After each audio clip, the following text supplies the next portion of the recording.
Hey friends, we are going to jump into our next series in our Bible study, and we're walking through the book of Philippians through these next 5 videos. So in this introductory video, I just wanted to give you a little bit of background context about what we're going to read in the book of Philippians. The book of Philippians is known as one of Paul's prison epistles.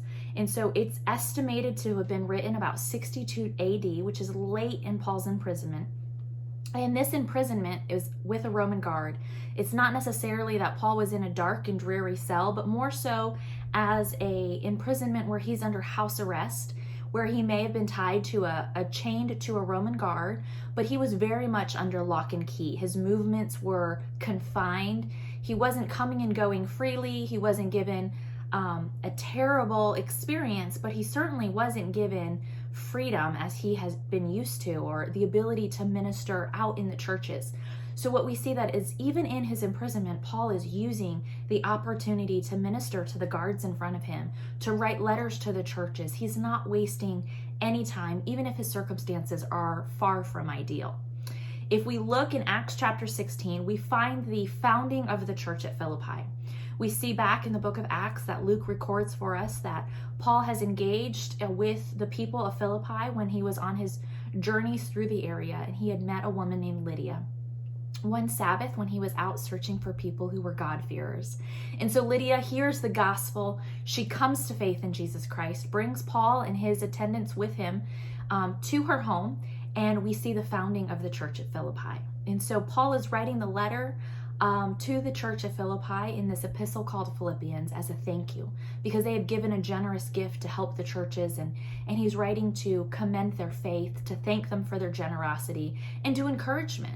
And so the book of Philippians is really known as the book of joy. And it's not that we rejoice in our circumstances, but it does mean that we rejoice through our circumstances. That even Paul, while he's imprisoned, he doesn't love the circumstances. He's not thrilled about it. He doesn't want it to be the case, but he can find joy in the midst of the circumstances. Because in the midst of everything that we face in this world, we have the peace and joy of Jesus Christ. So the book of Philippians is broken down into 4 chapters, and Paul really lays out joy throughout each chapter. In chapter 1, we see joy in suffering. Regardless of what we suffer, we can find joy because we have Jesus. In chapter 2, we see joy in serving. That as a Christian, we can walk in service and find joy in that. In chapter 3, we have joy in believing.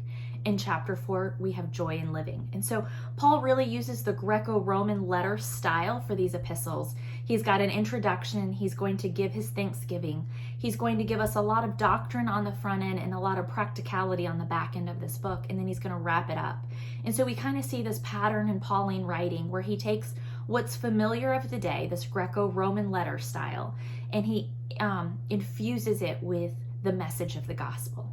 And it's a beautiful blending of taking our culture and our convictions and putting them together. And so we're going to see that play out.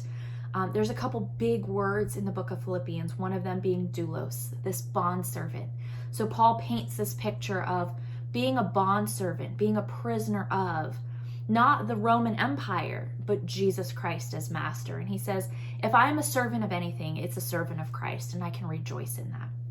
So it really is a joyful book and a challenge to us as Christians to walk in joy regardless of our circumstances. So I'm very excited you're on this journey with us, and we're going to jump into chapter 1 in our next video.